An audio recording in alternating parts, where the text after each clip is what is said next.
Le 25 novembre 1965, à 5h30 du matin, le général Mobutu prend le pouvoir et annonce la destitution du président Joseph Kasavubu. Le Congo sort à peine de 5 années de chaos, sécession, rébellions armées, effondrement administratif et crise économique profonde. Le pays est exsangue, mais Mobutu promet une rupture. Le 12 décembre 1965, au stade Tata Raphaël de Kinshasa, devant une foule immense, il lance un appel solennel à la nation. Pour lui, le salut du Congo passera par le travail, la discipline et l'industrialisation.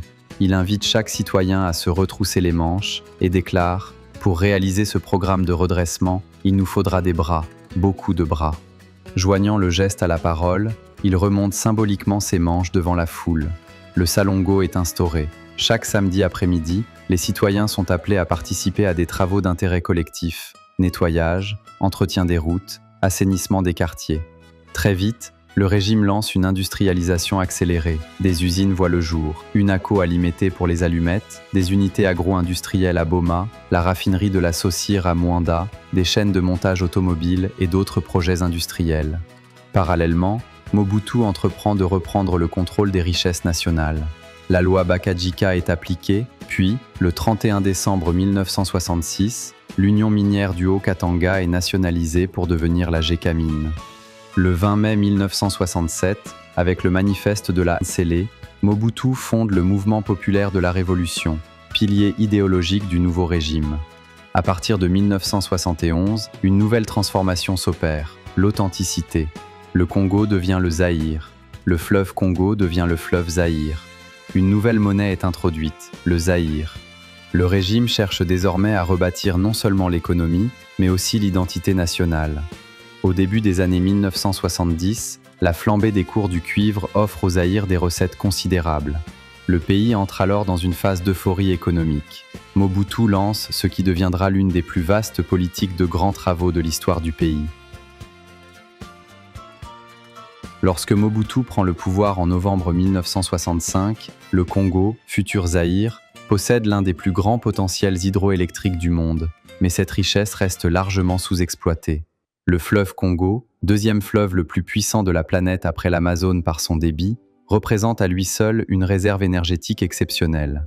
Pour Mobutu, l'énergie devient rapidement un pilier stratégique de son projet de transformation nationale. Son ambition est claire: industrialiser le pays, moderniser les infrastructures et faire du Zaïre une puissance économique africaine. Mais pour alimenter les mines du Katanga, les usines, la sidérurgie, les cimenteries et les grandes villes, une condition est indispensable: produire massivement de l'électricité. Le régime fait donc de l'énergie l'un des axes majeurs de sa politique de grands travaux. Le site d'Inga, situé dans le Bas-Zaïre sur le fleuve Congo, est connu depuis l'époque coloniale. Dès les années 1920, des ingénieurs belges identifient son potentiel exceptionnel. Sur seulement quelques kilomètres, le fleuve présente une dénivellation naturelle d'environ 96 mètres, avec un débit moyen supérieur à 42 000 mètres cubes par seconde. Le potentiel théorique du site est colossal, près de 44 000 mégawatts. Après l'indépendance, plusieurs études sont menées afin d'évaluer la faisabilité d'un barrage. En 1963, la Société italo-congolaise de développement industriel, la SICAI, participe aux premières études sérieuses du projet. Toutefois, c'est sous Mobutu que le projet prend une dimension concrète. L'objectif initial est double: sécuriser l'alimentation électrique de Kinshasa, dont la population croît rapidement, et soutenir l'industrialisation naissante du pays. Les travaux débutent en 1968. Pour superviser le développement du secteur électrique, le régime crée en 1970 la Société nationale d'électricité, qui devient le maître d'ouvrage du projet. Le financement d'Inga 1 repose sur un montage international. L'État zaïrois mobilise ses ressources propres, tandis que des bailleurs extérieurs apportent une contribution importante. La Banque mondiale participe au financement via des prêts, tandis que le Fonds européen de développement appuie certaines infrastructures associées, notamment les lignes et postes électriques. Selon plusieurs sources critiques, notamment Jean-Claude Willam, le coût final d'Inga 1 aurait atteint environ 163 millions de dollars. Les études initiales et la première phase du chantier impliquent fortement des acteurs italiens. notamment la SICAI et l'entreprise Astaldi, aux côtés d'autres consortiums européens spécialisés dans le génie civil et l'électromécanique. En 1972, Mobutu inaugure officiellement Inga 1. Techniquement, le barrage développe une puissance installée d'environ 351 MW, répartie sur 6 turbines. Pour l'Afrique du début des années 1970, il s'agit d'une réalisation majeure. L'impact économique est immédiat. Inga 1 améliore l'alimentation de Kinshasa, soutient les premières zones industrielles et prépare l'expansion énergétique future. Socialement, l'impact est plus nuancé. Si la capitale bénéficie d'un meilleur accès à l'électricité, une grande partie du pays demeure non électrifiée. Déjà apparaît un paradoxe. Le Zaïre augmente fortement sa capacité de production, mais l'accès de la population à cette énergie reste limité. Mais Inga 1 n'est qu'une première étape. Mobutu lance Inga 2. Les travaux commencent en 1974. Le chantier est gigantesque. Canal d'amener, ouvrages hydrauliques, salles des machines, turbines de grande puissance et infrastructures de transport électrique. Le financement devient beaucoup plus lourd que pour Inga 1. L'État zaïrois, les banques commerciales occidentales, les crédits export et plusieurs institutions financières internationales participent au montage. Les coûts exacts varient selon les sources, mais les estimations situent le projet entre 500 millions et 1 milliard de dollars selon le périmètre retenu. La SNEL reste maître d'ouvrage, tandis que plusieurs entreprises européennes participent aux travaux civils et aux équipements électromécaniques. En 1982, Inga 2 entre en service. Avec 8 turbines et une puissance installée d'environ 1424 MW, Inga 2 devient le plus grand barrage du régime Mobutu. Sa capacité dépasse de plus de 4 fois celle d'Inga 1. Sur le plan économique, Inga 2 représente une prouesse majeure. Il place le Zaïre parmi les grandes puissances hydroélectriques du continent. Le barrage est censé alimenter les mines du cuivre et du cobalt, la sidérurgie, les industries lourdes et les grandes agglomérations. Mais les critiques sont nombreuses. Plusieurs experts estiment que les capacités installées dépassaient largement la demande réelle. Les industries censées absorber cette énergie, notamment la sidérurgie de Maluku, ne tournent jamais au niveau espéré. De plus, le financement par la dette alourdit considérablement les obligations extérieures du pays. Produire l'électricité ne suffit pas. Encore faut-il l'acheminer vers les centres industriels. C'est dans cette logique qu'est lancée la ligne Inga-Chaba, l'un des projets les plus spectaculaires du régime. Le problème est simple. Les mines du Chaba se trouvent à près de 1700 km d'Inga. Plutôt que de construire plusieurs centrales thermiques locales, Mobutu choisit une solution audacieuse: transporter l'électricité du Bas-Zaïre jusqu'au Katanga. Le projet débute au milieu des années 1970. Le financement repose en grande partie sur des crédits étrangers, notamment américains. L'Exim Bank américaine participe massivement, tandis que d'autres banques et organismes de crédit soutiennent le projet. Parmi les entreprises impliquées figurent Morrison Knudsen, ASEA, et plusieurs grands groupes occidentaux spécialisés dans la haute tension. En 1982, la ligne est mise en service. Techniquement, c'est une prouesse mondiale. Environ 1700 km de ligne HVDC à plus ou moins 500 kV, l'une des plus longues lignes à courant continu haute tension au monde à cette époque. Son rôle est crucial: alimenter la Gécamine, les mines de cuivre et de cobalt, les fonderies et les industries du Chaba. Sur le plan économique, la ligne renforce théoriquement l'intégration énergétique nationale. Mais le projet est fortement critiqué. Le coût, initialement estimé autour de 250 millions de dollars, aurait approché 1 milliard de dollars selon certaines analyses. De nombreux observateurs dénoncent un surdimensionnement du projet. Le paradoxe est saisissant. Des pylônes géants traversent des régions entières dont les populations n'ont elles-mêmes pas accès à l'électricité. Le dernier grand projet énergétique du régime se situe à l'est. Ruzizi 2 s'inscrit dans une logique différente. Ici, il ne s'agit plus d'un projet purement national, mais régional. Dans le cadre de la communauté économique des pays des Grands Lacs, créée en 1976 entre le Zaïre, le Rwanda et le Burundi, les trois États décident de renforcer leur coopération énergétique.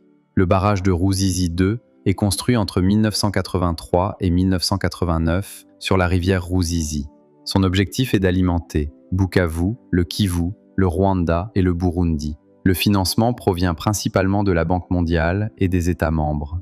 L'exploitation est confiée à la Sinelac, société régionale de production électrique. Avec une capacité d'environ 44 MW, Ruzizi 2 est beaucoup plus modeste qu'Inga, mais son impact régional est important. Il améliore l'approvisionnement électrique de l'Est du Zaïre et renforce l'intégration régionale. Avec Inga 1, Inga 2, la ligne Inga-Shaba et Ruzizi 2, Mobutu dote le Zaïre d'infrastructures énergétiques parmi les plus impressionnantes du continent. Sur le plan technique, les réalisations sont indéniables, mais leur impact social et économique reste contrasté. L'électricité produite sert prioritairement les mines, l'industrie lourde et les centres urbains stratégiques. La population rurale reste largement exclue. À cela s'ajoutent 3 problèmes majeurs: l'endettement massif, la sous-utilisation de certaines capacités et la dégradation progressive de la maintenance. Le secteur énergétique illustre ainsi parfaitement le paradoxe du régime Mobutu. Des ambitions gigantesques, des infrastructures spectaculaires, mais une transformation économique et sociale incomplète. Pour Mobutu, reconstruire le pays ne signifie pas seulement relancer l'économie ou sécuriser le territoire. Il faut aussi transformer l'espace urbain lui-même.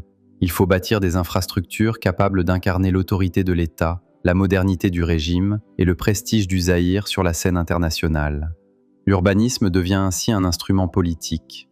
Routes, palais, centres de congrès, foires internationales, villes nouvelles, Mobutu veut laisser une empreinte visible dans le béton, l'acier et le marbre. À peine 2 ans après son arrivée au pouvoir, Mobutu reçoit une occasion unique: accueillir à Kinshasa le sommet de l'Organisation de l'Unité africaine en 1967. Le défi est immense. Le Congo, encore marqué par la crise post-indépendance, doit convaincre les dirigeants africains qu'il est redevenu stable et fréquentable. Pour cela, Mobutu lance la construction accélérée de la cité de l'OUA, à Ngaliema. Le projet a un objectif clair: offrir un complexe moderne, capable d'héberger les délégations africaines, d'accueillir les réunions de haut niveau et de servir de vitrine diplomatique du nouveau régime. Le chantier mobilise environ 1000 ouvriers congolais et plusieurs dizaines de techniciens européens. Financé principalement par l'État congolais, le complexe comprend résidences, espaces protocolaires, salles de réception et infrastructures sécurisées. La cité de l'OUA n'a pas un impact économique direct majeur. Ce n'est ni une usine, ni une infrastructure productive. Son importance est ailleurs. Elle symbolise le retour de Kinshasa au cœur de la diplomatie africaine. Avec ce projet, Mobutu envoie un message clair: le Congo n'est plus un État en faillite, il redevient un acteur continental. Après la stabilisation politique, vient le temps de la modernisation économique. Mobutu veut industrialiser le pays, attirer les investisseurs et promouvoir la production nationale. Mais pour convaincre, il faut montrer. C'est dans cette logique qu'est créée en 1969 la Foire internationale de Kinshasa, plus connue sous le nom de FIKIN. Située à Limete sur un site d'environ 18 hectares, la FIKIN est conçue comme une gigantesque plateforme d'exposition économique. Financée principalement par l'État zaïrois, le projet mobilise architectes congolais et entreprises locales, avec notamment la participation de l'architecte Fernand Talangaï. Le complexe comprend halls d'exposition, pavillons nationaux et internationaux, espaces commerciaux, zones culturelles et espaces de loisirs. L'objectif est multiple: stimuler le commerce, attirer les capitaux étrangers, promouvoir les industries locales et faire de Kinshasa une capitale économique régionale. Le succès est rapide. Dès les premières éditions, des centaines de milliers de visiteurs affluent. Des dizaines de pays participent. La FIKIN devient bien plus qu'une foire, elle devient une institution nationale. Pendant les années 1970 et 1980, elle incarne l'ambition du Zaïre de produire, commercer et rayonner. Pour plusieurs générations de Kinois, la FIKIN est aussi un lieu de loisirs, de culture et de mémoire collective. Mais après les pillages de 1991 et 1993, la foire décline brutalement. En 1966, Mobutu lance l'un de ses projets les plus ambitieux, le domaine présidentiel de l'Ansele. À première vue, on pourrait croire à une simple résidence présidentielle. En réalité, l'Ansele est bien plus que cela. Situé à l'est de Kinshasa, le domaine est pensé comme un complexe multifonctionnel combinant résidence présidentielle, centre agro-industriel, espace de loisirs et centre politique. Mobutu poursuit plusieurs objectifs simultanément. Il veut d'abord une résidence sécurisée, loin du centre-ville. Mais il veut aussi créer une vitrine du Zaïre moderne, capable de démontrer que le pays peut développer une agriculture mécanisée et des infrastructures de haut niveau. En 1973, une ordonnance présidentielle transforme officiellement la Nsélé en établissement public autonome, le domaine présidentiel de la Nsélé, ou DPN. Ce détail est fondamental. Cela signifie que la Nsélé n'est pas seulement un palais, elle devient une véritable entreprise d'État, dotée d'autonomie administrative et financière, autorisée à mener des activités agricoles, industrielles et commerciales.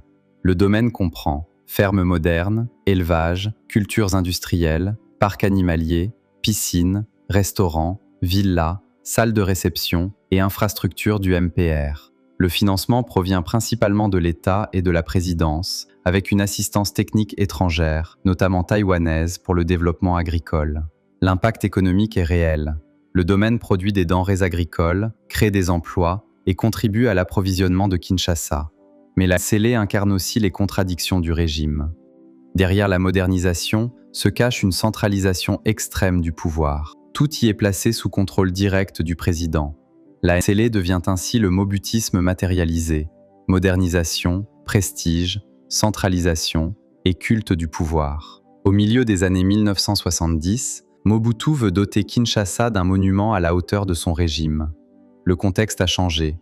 Le Zaïre est désormais un État à parti unique, dominé par le MPR. L'idéologie de l'authenticité est en pleine expansion. Le rapprochement avec la Chine populaire s'accélère. C'est dans ce contexte qu'est lancé le Palais du Peuple. Construit entre 1975 et 1979, grâce à la coopération sino-zaïroise, le bâtiment est conçu par des architectes chinois et zaïrois, avec une forte inspiration du Great Hall of the People de Pékin. Le complexe comprend un hémicycle parlementaire, une salle de congrès de 3500 places, des salles de conférences, des bureaux administratifs et de vastes esplanades. Le financement exact reste difficile à établir, mais plusieurs estimations situent le coût autour de 42 millions de dollars. Le Palais du Peuple n'est pas une infrastructure productive. Son rôle est institutionnel.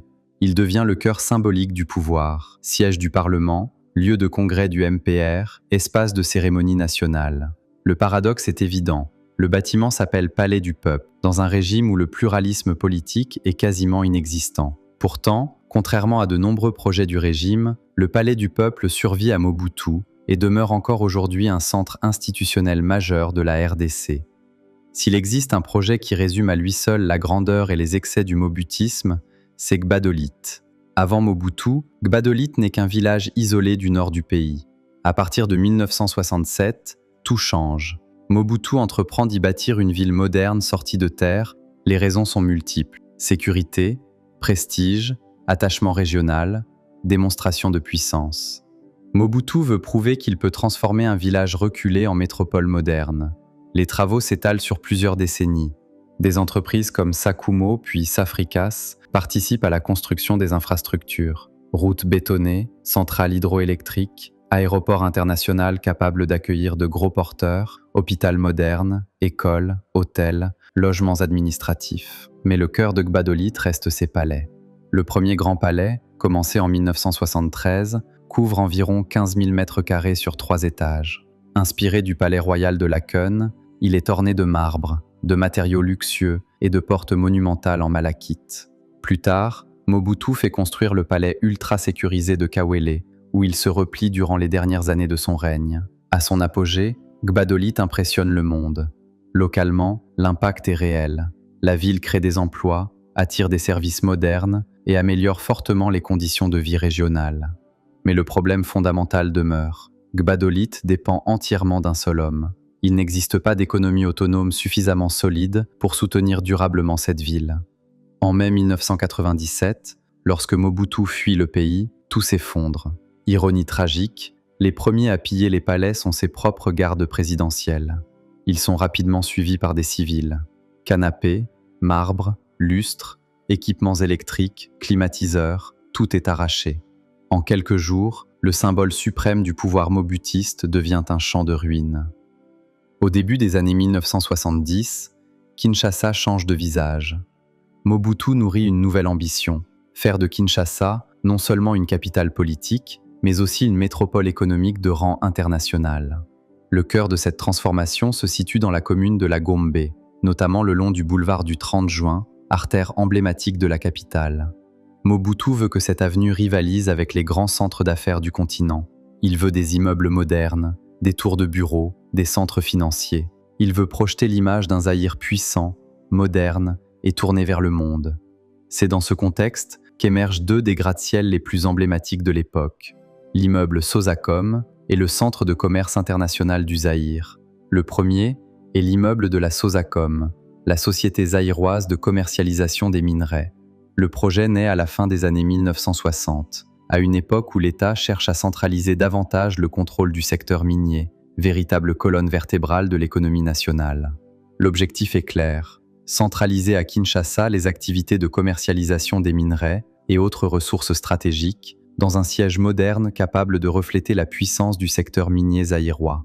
Les travaux débutent en 1969 et s'achèvent en 1977, après près de 8 années de chantier. Le projet est principalement financé par des ressources internes, issues de l'État et du secteur minier parapublic. Le maître d'ouvrage est la Sosacom elle-même, tandis que la conception architecturale est assurée par des architectes belges, notamment l'atelier d'architecture de Jean Val, en collaboration avec Claude Strebel. Avec ses 23 étages et environ 79 mètres de hauteur, la tour devient l'un des bâtiments les plus imposants de Kinshasa. Son architecture brutaliste, marquée par des lignes angulaires puissantes et une façade ocre singulière, tranche radicalement avec le paysage urbain de l'époque. Sosacom devient rapidement un symbole du boom minier, symbole de la modernité quinoise, symbole du Zaïre des années fastes. Sur le plan économique, la tour centralise des activités stratégiques liées au commerce des minerais et participe à la tertiarisation du centre-ville. Mais Mobutu veut aller encore plus loin. Centraliser les minerais ne suffit pas. Il veut désormais faire de Kinshasa un centre régional du commerce international. C'est dans cette logique qu'est lancé le Centre de commerce international du Zaïre, plus connu sous le nom de CCIZ. Construit au milieu des années 1970 sur les rives du fleuve Congo, dans la Gombe, le CCIZ est pensé comme un complexe d'affaires de très haut niveau. Son objectif est ambitieux: attirer banques internationales, multinationales, investisseurs étrangers, institutions financières, conférences d'affaires. En somme, Mobutu veut faire de Kinshasa une place commerciale incontournable en Afrique centrale. Le projet est financé par l'État zaïrois, probablement via un mélange de recettes minières et de financements extérieurs. Le coût exact reste difficile à établir, mais le bâtiment est souvent cité parmi les méga-projets emblématiques des années 70. Le CCIZ est inauguré en 1977, au moment même où l'économie zaïroise commence pourtant à montrer des signes de fragilité. Avec ses 22 étages culminant à près de 79 mètres, le bâtiment domine le front fluvial de Kinshasa.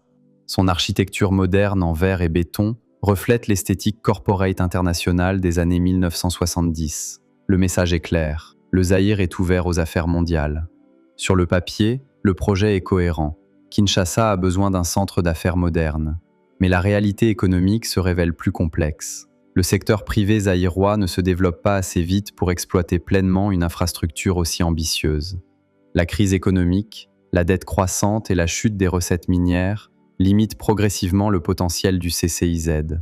Avec Sosacom, le CCIZ, la FIKIN et les autres grands projets urbains, Kinshasa connaît dans les années 1970 une transformation profonde. Pour la première fois, la capitale se dote d'un véritable skyline moderne. Tours, centres d'affaires, hôtels internationaux, grands boulevards.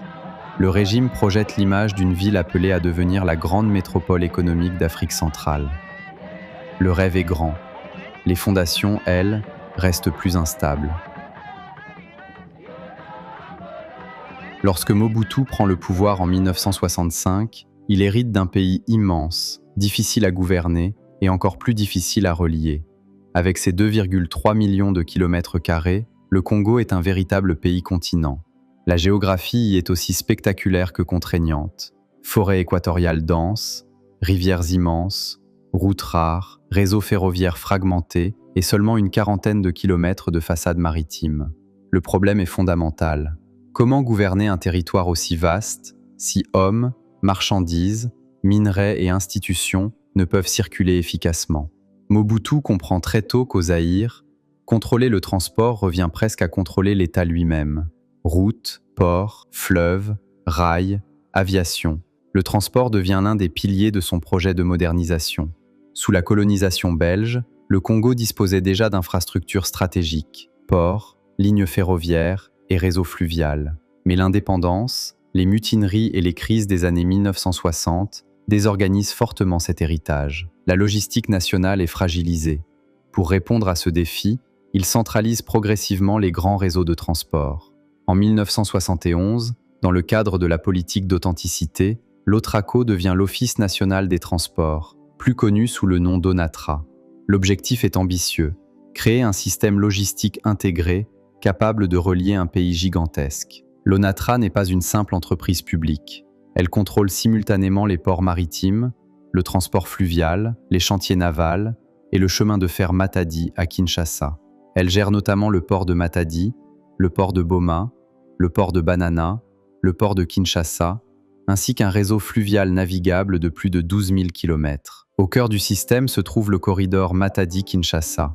Les navires océaniques arrivent à Matadi. Les marchandises sont ensuite transportées par train sur 366 km jusqu'à Kinshasa. De là, barges et remorqueurs prennent le relais vers l'intérieur du pays. Ce corridor est vital. Il alimente Kinshasa et l'intérieur en carburant, machines, biens manufacturés et médicaments. En sens inverse, il permet l'exportation du cuivre, du cobalt, du bois, du café et d'autres ressources stratégiques. À son apogée, l'ONATRA dispose d'une flotte impressionnante, centaines de barges, remorqueurs, ferries et bateaux passagers. Des milliers de travailleurs, dockers, cheminots, marins, techniciens en assurent le fonctionnement. L'impact économique est colossal.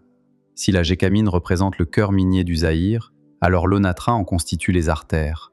Mais comme beaucoup d'entreprises publiques du régime, l'ONATRA souffre progressivement de bureaucratisation, de politisation et de sous-investissement.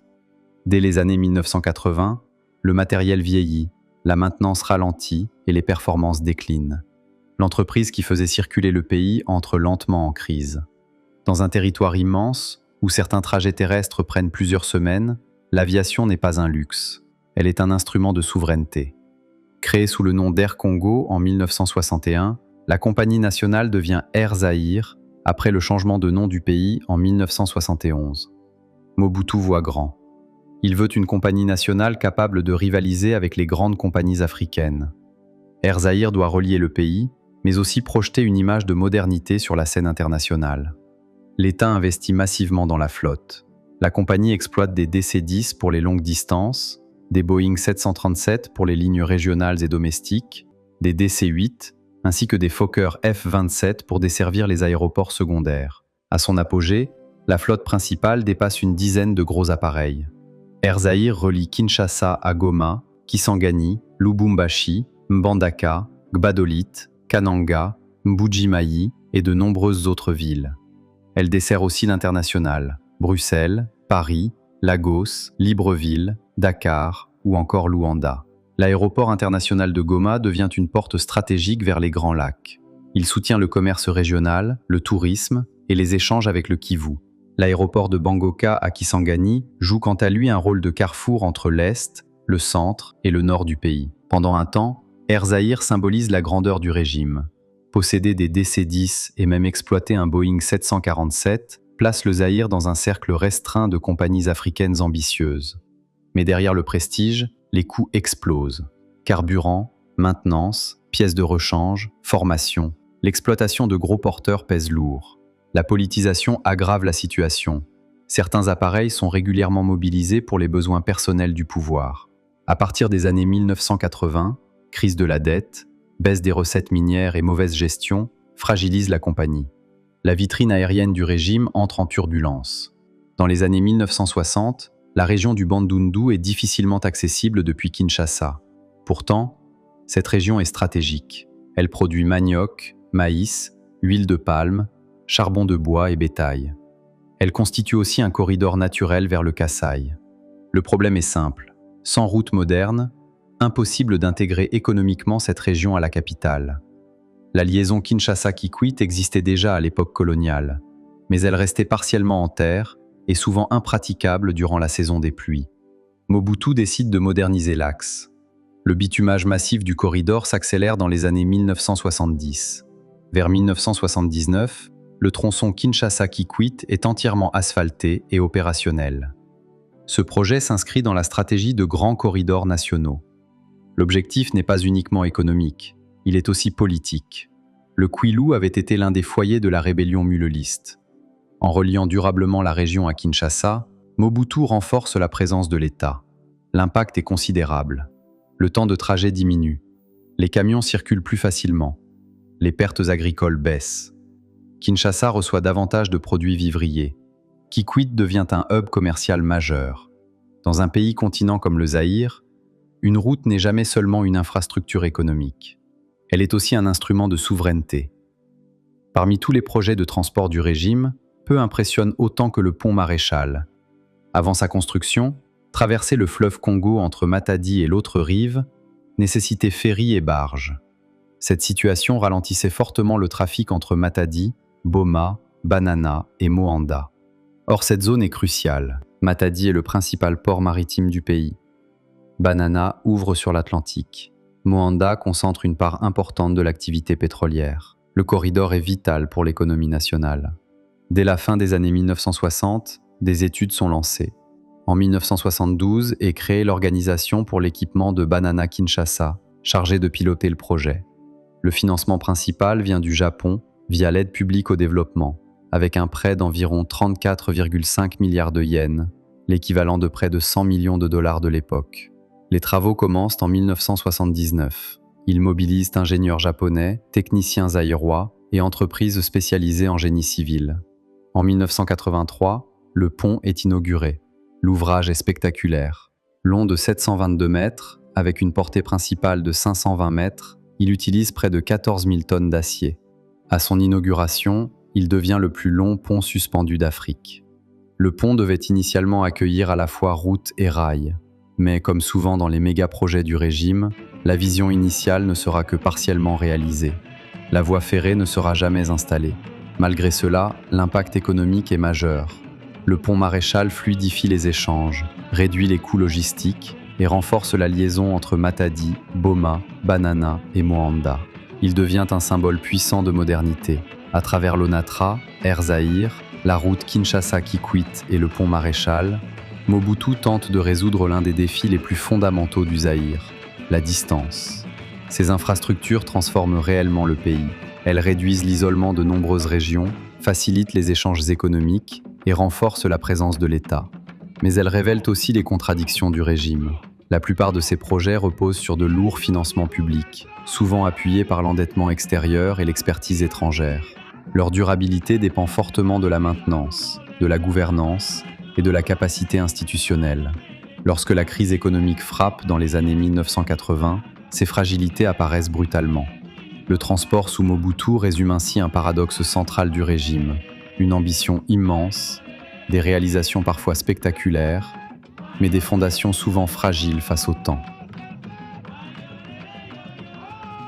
Lorsque Mobutu prend le pouvoir en 1965, il comprend rapidement qu'au Zaïre, gouverner ne signifie pas seulement contrôler le territoire physique. Il faut aussi contrôler les flux invisibles, l'information, l'image, les communications et, plus largement, le récit national. Dans un pays continent de 2,3 millions de kilomètres carrés, où des millions de citoyens vivent loin des routes bitumées, loin des journaux et parfois même loin de l'administration centrale, celui qui contrôle les ondes contrôle en grande partie la nation. Pour Mobutu, la modernité ne se mesure pas uniquement en kilomètres de route, en mégawatts ou en tonnes d'acier. Elle se mesure aussi à la capacité d'un État à parler à son peuple, à projeter son image et à s'inscrire dans les grandes aventures technologiques de son époque. À l'indépendance en 1960, le Congo hérite d'un système de radiodiffusion limité, principalement concentré dans les grands centres urbains. Or, le pays est immense, multiethnique, multilingue et politiquement fragile.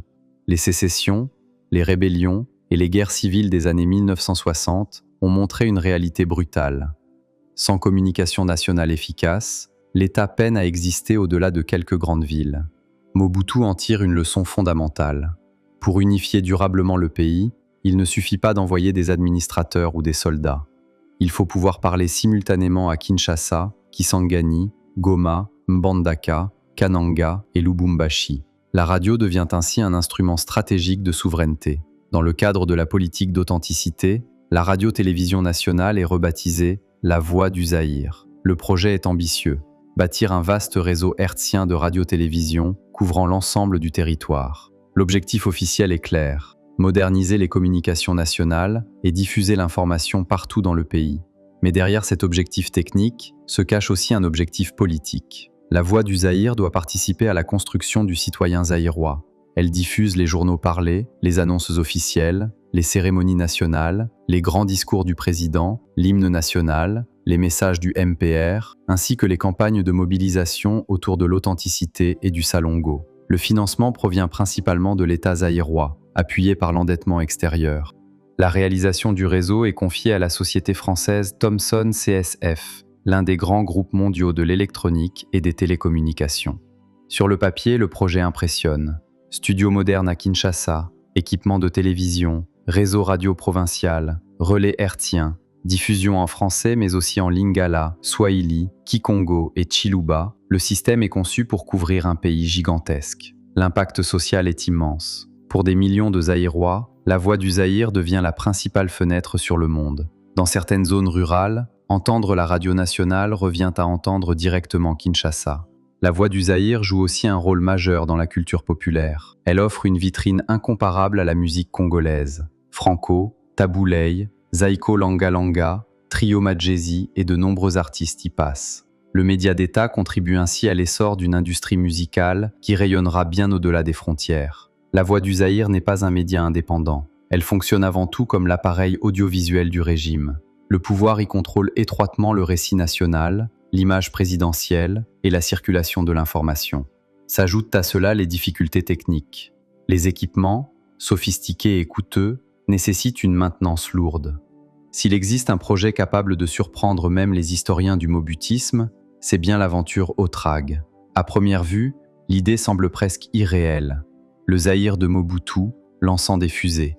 Et pourtant, à la fin des années 1970, cela devient une réalité. En 1975, l'ingénieur allemand Lutz Kaiser fonde Otrag, Orbital Transport und Raketen AG. Son ambition est révolutionnaire, construire des fusées beaucoup moins coûteuses que celles de la NASA, de l'Union soviétique ou de l'Europe. Son idée repose sur une approche radicalement différente.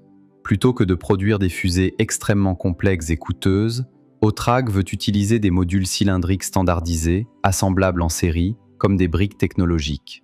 L'objectif est de démocratiser l'accès à l'espace. Mais un problème se pose immédiatement. Où tester ces fusées ? Il faut un immense territoire, peu peuplé, politiquement stable et suffisamment isolé pour éviter les risques. Le Zaïre offre précisément cela. Avec ses 2,3 millions de kilomètres carrés, ses vastes espaces peu habités dans le Chaba et un pouvoir présidentiel fortement centralisé, le pays apparaît idéal. Mobutu, fasciné par les grands projets et les symboles de modernité, y voit une opportunité extraordinaire. En 1976, il accorde à Otrag une concession gigantesque dans le Chaba, estimée entre 100 000 et 130 000 km², un territoire plus vaste que de nombreux pays. Le financement du projet provient principalement de capitaux privés allemands et d'investisseurs européens. Contrairement à Inga ou au Pont Maréchal, le Zaïre ne finance pas directement le programme. Mobutu fournit surtout le terrain, l'autorisation politique et la sécurité. Très vite, les essais commencent. En 1977, puis en 1978, plusieurs tirs expérimentaux sont réalisés depuis le territoire zaïrois. Les fusées s'élèvent avec succès sur plusieurs kilomètres. Certes, aucun satellite n'est mis en orbite. Le programme reste expérimental. Mais le symbole est immense. Pendant quelques années, le Zaïre devient l'un des très rares pays africains associés à des lancements de fusées. Cependant, l'aventure Otrag dépasse rapidement le simple cadre technologique. Elle devient une affaire géopolitique. En pleine guerre froide, les grandes puissances s'inquiètent. L'Union soviétique craint qu'Otrag ne serve de couverture à un programme de missiles balistiques occidentaux. La France, engagée dans le développement d'Ariane et du centre spatial de Kourou, voit aussi d'un mauvais œil l'émergence d'un concurrent potentiel.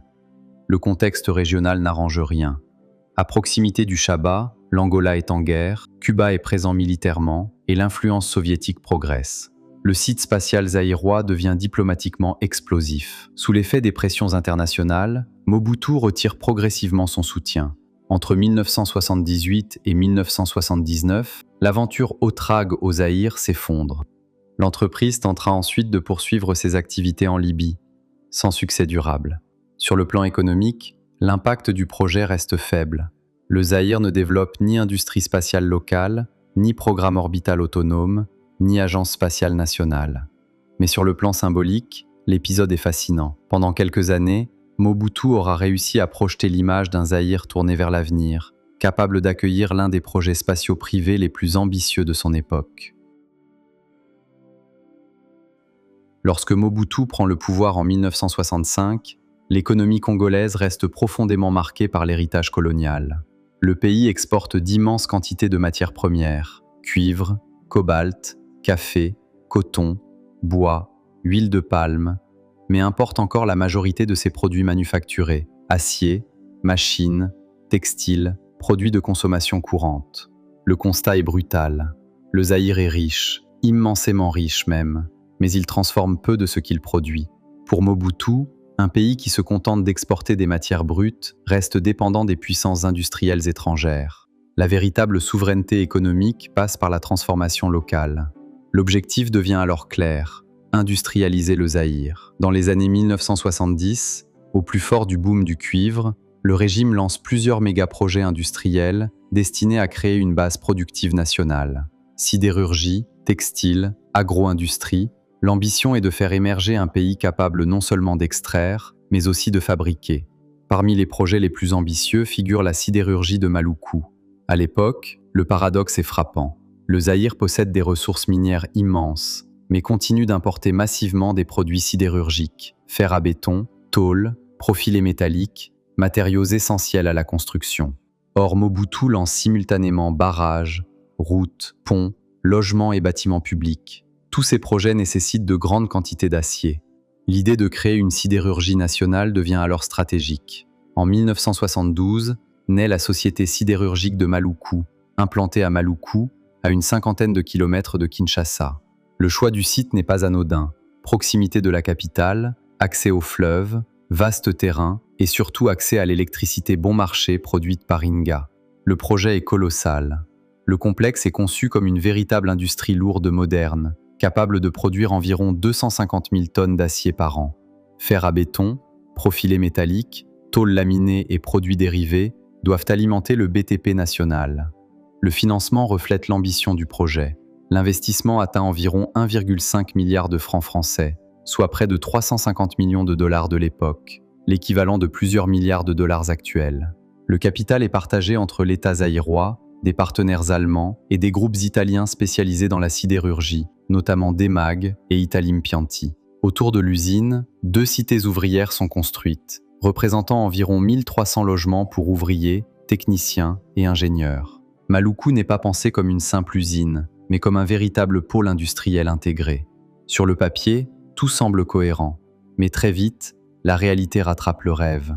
L'approvisionnement en minerais reste insuffisant, la logistique devient lourde. La maintenance des installations exige des compétences et des budgets considérables. Malgré son gigantisme, Socider ne fonctionne jamais à pleine capacité. Certaines estimations suggèrent qu'elle n'aurait opéré qu'à environ 10% de son potentiel. Si Socider représente l'industrie lourde, la Sotexki, société textile de Kisangani, incarne l'industrie manufacturière de transformation. Le gouvernement congolais imagine alors une architecture économique fondée sur 3 grands pôles nationaux, Kinshasa, Lubumbashi, Kisangani. Kisangani doit devenir le grand centre industriel du Nord-Est. Le textile apparaît comme un secteur idéal. Le Zaïre produit du coton, mais importe encore une grande partie de ses tissus, pagnes et vêtements. Pour Mobutu, cette situation est absurde. Pourquoi exporter du coton brut pour réimporter des tissus finis? La réponse est Sotexki. Créée juridiquement en 1971, la société prend la forme d'une économie mixte. Le capital est réparti entre État zaïrois, 38%, groupe belge Beaujolin, 62%, La gestion est confiée au groupe suisse Maurer Textile AG. La construction débute en 1973. La production industrielle démarre en 1975. L'ambition est gigantesque. Sotexki doit produire environ 18 millions de mètres carrés de tissu par an. L'usine intègre l'ensemble de la chaîne textile: filature, tissage, impression, finissage, distribution. Elle transforme le coton en pagne, tissus imprimés et produits textiles destinés au marché national. Le régime présente Sotexki comme un moteur de transformation régionale. Le slogan de l'époque promet que l'usine fera vivre 7 000 à 10 000 personnes, avec un effet indirect sur près de 150 000 habitants du Haut-Zaïre. Et contrairement à beaucoup d'autres projets, Sotexki produit réellement. À son meilleur niveau, l'usine atteint environ 8 millions de mètres carrés de tissu par an, soit 40% de sa capacité théorique. C'est loin de l'objectif initial, mais cela reste considérable. Des milliers d'emplois directs et indirects sont créés. Des générations de familles vivent de l'usine. Alors pourquoi le déclin? Le problème ne vient pas d'abord de l'usine elle-même, il vient de l'amont. Le véritable talon d'Achille de Sotexki est l'approvisionnement en coton. Les rendements agricoles chutent brutalement. Le réseau de collecte se dégrade. Les routes rurales deviennent impraticables. L'Office national des fibres et textiles, censé structurer la filière, échoue. Le rendement du coton passe d'environ 600 kg par hectare à la fin des années 1950 à près de 200 kg par hectare au début des années 1980. La conséquence est mécanique. Sotexki doit importer du coton depuis les États-Unis ou la Tanzanie, ce qui détruit progressivement sa rentabilité. Pourtant, l'usine résiste plus longtemps que beaucoup d'autres industries zaïroises. Grâce à une gestion plus rigoureuse, à des cadres compétents et à une capacité d'adaptation supérieure à celle de nombreuses autres usines du pays. Sotexki constitue sans doute l'un des projets industriels les plus cohérents du régime Mobutu. Son déclin n'est pas d'abord celui de l'usine, c'est celui de tout l'écosystème agricole et logistique censé la faire vivre. Plus au nord-ouest, dans l'Ubangi, Mobutu veut aussi créer un pôle industriel régional. En 1970 est lancé le combinat industriel de Gemena, connu sous le nom de Comingem. Contrairement à ce que son nom pourrait laisser penser, il ne s'agit pas d'une industrie lourde. Comingem est un complexe agro-industriel centré sur huilerie, savonnerie. Son objectif, valoriser localement les richesses agricoles du sud Ubangi, en particulier le palmier à huile. Le modèle économique est logique. Palmeraie locale, extraction d'huile, transformation industrielle, savon et produits dérivés. Le capital est réparti entre Moleka, 51%, État congolais, 49%. Le complexe ambitionne une production annuelle d'environ 1500 tonnes d'huile raffinée, 250 tonnes de savon. L'idée est de réduire les importations, créer des emplois et structurer une filière agro-industrielle régionale. Mais là encore, la réalité s'impose. La production effective reste bien inférieure aux prévisions. Environ 500 tonnes d'huile, environ 25 tonnes de savon. Le principal problème est l'approvisionnement. Les palmeraies locales ne produisent pas suffisamment pour alimenter durablement l'usine. S'ajoutent à cela les coûts logistiques, la gouvernance fragile et des investissements mal maîtrisés. Comingem ne parvient jamais à atteindre son plein potentiel. Le chapitre industriel résume ainsi l'un des plus grands paradoxes du Zaïre de Mobutu, un pays qui rêvait sincèrement de devenir une puissance industrielle, mais dont les fondations économiques n'étaient pas assez solides pour soutenir durablement cette ambition.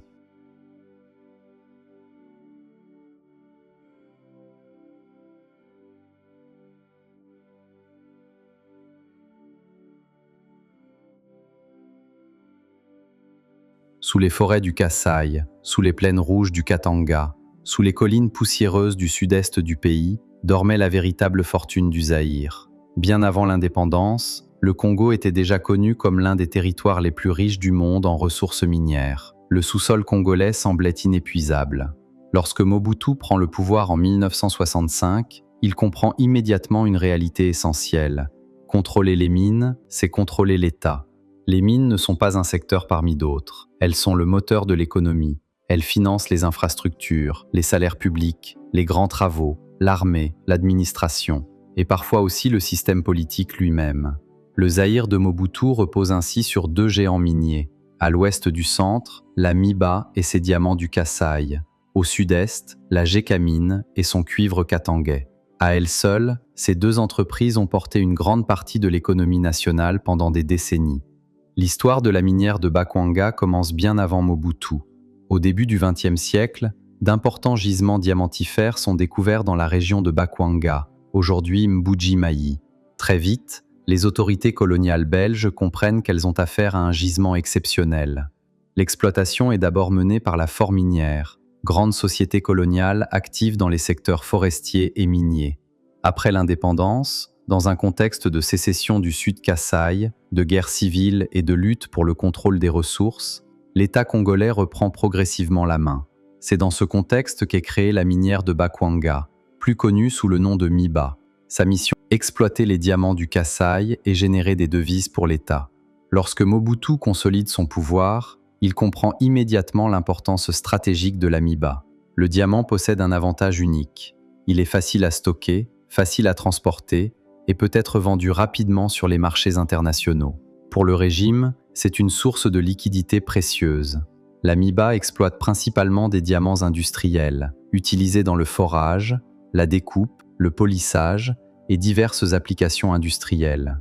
Les diamants de joaillerie, bien que présents, représentent une part plus faible de la production. Pendant son âge d'or, entre les années 1970 et 1980, la MIBA produit entre 8 et 12 millions de carats par an, ce qui en fait l'un des plus grands producteurs mondiaux de diamants industriels. Les recettes générées sont immenses. Des centaines de millions de dollars entrent dans les caisses du pays. Mais la MIBA n'est pas qu'une mine. Autour d'elle, une véritable ville minière se construit.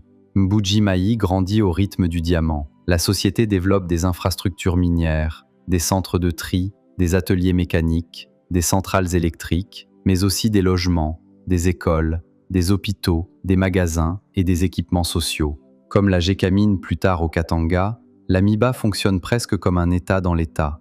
Des dizaines de milliers de personnes dépendent directement ou indirectement de l'entreprise. À partir de la fin des années 1980, la MIBA entre en difficulté. Les équipements vieillissent, les investissements diminuent, la corruption s'intensifie. Le diamant artisanal concurrence de plus en plus la production industrielle.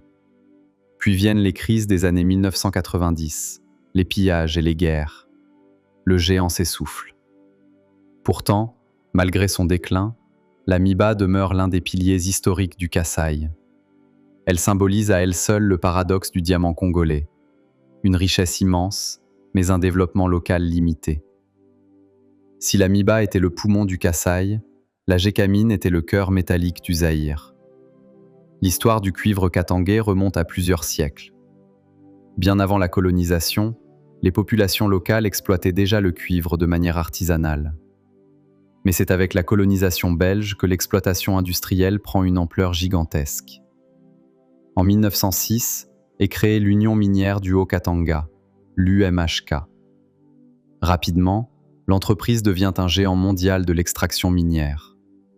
Le Katanga possède un trésor géologique exceptionnel, le Copper Belt, l'un des bassins cuprifères les plus riches de la planète.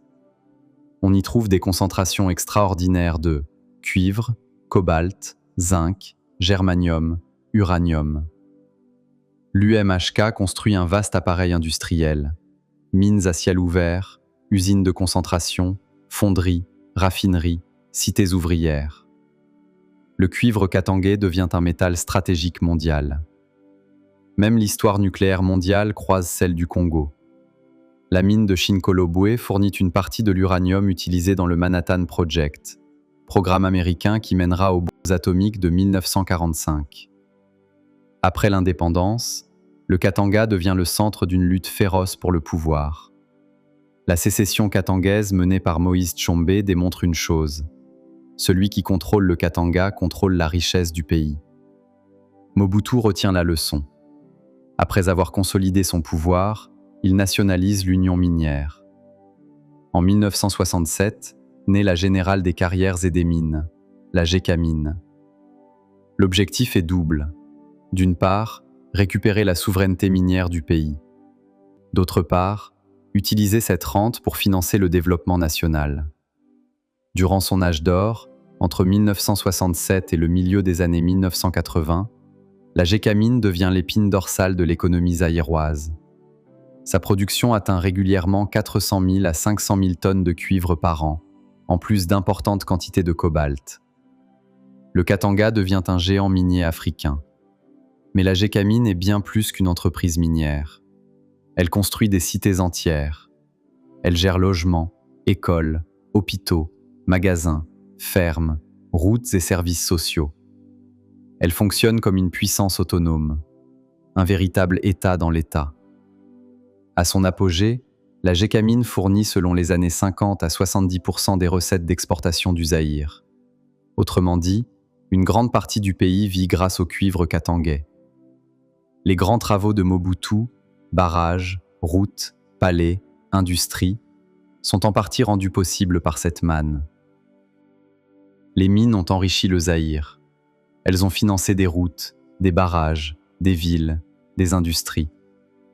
Mais elles ont aussi créé une dépendance extrême à la rente minière. Quand les prix étaient hauts, le système prospérait. Quand les prix chutaient, toutes les fragilités apparaissaient. Le Zaïre possédait l'un des sous-sols les plus riches du monde. Pourtant, cette richesse n'a jamais suffi à garantir un développement durable. Sous Mobutu, le cuivre et le diamant ont fait vivre le pays. Mais ils ont aussi révélé les limites d'un modèle économique trop dépendant de l'extraction et trop vulnérable aux chocs extérieurs. Sous le règne de Mobutu, le sport occupe une place bien plus importante qu'un simple loisir populaire. Pour le maréchal, le sport est un instrument de prestige, de diplomatie et d'unité nationale. Dans un pays immense, marqué par de profondes fractures régionales, linguistiques et ethniques, le football devient l'un des rares langages communs capables de rassembler toute la nation derrière un même drapeau. Mobutu comprend très tôt la puissance politique du sport. Chaque victoire devient une victoire du régime. Chaque triomphe international devient une démonstration de la grandeur du Zaïre. Sous son règne, les léopards du Zaïre connaissent leur âge d'or. En 1968, puis en 1974, ils sont sacrés champions d'Afrique, faisant du Zaïre l'une des plus grandes puissances footballistiques du continent. Mais l'exploit le plus symbolique survient en 1974. Le Zaïre devient la première nation d'Afrique subsaharienne à participer à une Coupe du monde de football, organisée cette année-là en Allemagne de l'Ouest. Même si le parcours sportif fut difficile, la portée symbolique fut immense. Pour Mobutu, ce n'était pas seulement une qualification sportive, c'était un message au monde.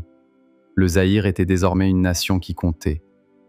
Cette même année, Mobutu réalise un autre coup diplomatique spectaculaire.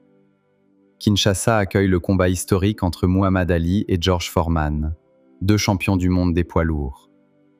Les regards de la planète entière se tournent vers le Zaïre. Pour quelques semaines, Kinshasa devient le centre du sport mondial. Ce n'est pas un hasard. Mobutu veut montrer que son pays peut accueillir les plus grands événements internationaux. Le sport devient ainsi un outil de rayonnement. Mais cette politique du prestige ne se limite pas aux compétitions. Elle se matérialise aussi dans le béton. Stades, monuments, tours, places publiques. Mobutu veut inscrire la puissance du régime dans l'espace urbain. Il veut que le Zaïre se voie, se contemple et impressionne. À la fin des années 1980, le vieux stade du 20 mai, l'actuel Tata Raphaël, ne suffit plus à porter les ambitions monumentales du régime. Ce stade historique avait accueilli les grands moments du sport zaïrois, les discours politiques majeurs, ainsi que le combat entre Ali et Foreman. Mais pour Mobutu, il ne reflète plus la grandeur qu'il veut projeter. Le maréchal veut plus grand, plus moderne, plus spectaculaire.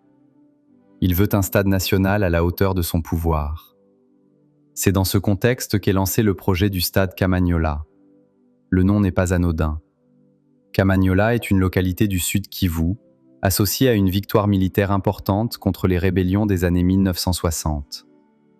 Sous Mobutu, ce nom devient un symbole de puissance, de victoire et d'autorité. Baptiser le stade Kamanyola revient donc à transformer une infrastructure sportive en monument politique. Le projet s'inscrit dans la coopération sino-zaïroise. En 1987, un accord est conclu avec la Chine pour la construction du stade. Le financement est estimé à environ 38 millions de dollars, une somme considérable pour l'époque. La Chine apporte l'ingénierie et l'expertise technique, tandis que le Zaïre finance une partie du projet à travers les ressources de l'État. Le chantier démarre officiellement le 14 octobre 1988, date hautement symbolique, puisqu'elle correspond à l'anniversaire de Mobutu. Rien n'est laissé au hasard. Le stade est conçu comme un monument gigantesque. Avec une capacité d'environ 80 000 places, il devient l'un des plus grands stades d'Afrique centrale. L'infrastructure comprend une piste d'athlétisme, des tribunes monumentales, des loges officielles, des espaces de presse, des installations modernes pour les sportifs. Ce n'est pas seulement un stade, c'est une scène nationale.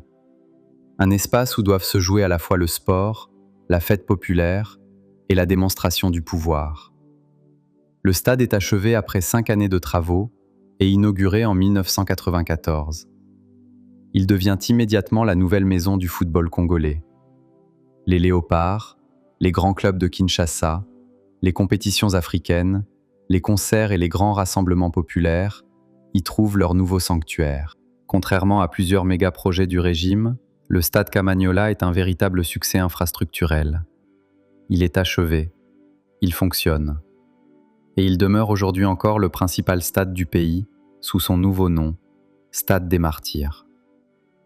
Un monument du mobutisme devient un lieu de mémoire dédié à des figures exécutées sous son régime. Si le stade Kamanyola représente le prestige sportif, la tour de l'échangeur de Limete incarne l'ambition monumentale de Mobutu. L'idée est simple, mais grandiose. Offrir à Kinshasa un monument iconique, immédiatement reconnaissable, comparable aux grands symboles architecturaux des métropoles mondiales. Le projet est confié à l'architecte franco-tunisien Olivier Clément Kakoub, connu pour ses monuments monumentaux à travers l'Afrique. La tour est implantée à Limete, sur un nœud stratégique de circulation reliant plusieurs communes majeures de Kinshasa. Mais le projet dépasse largement la simple urbanisation.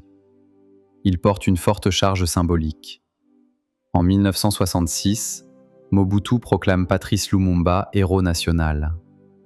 Dans cette logique, la tour devait également servir de monument de mémoire nationale.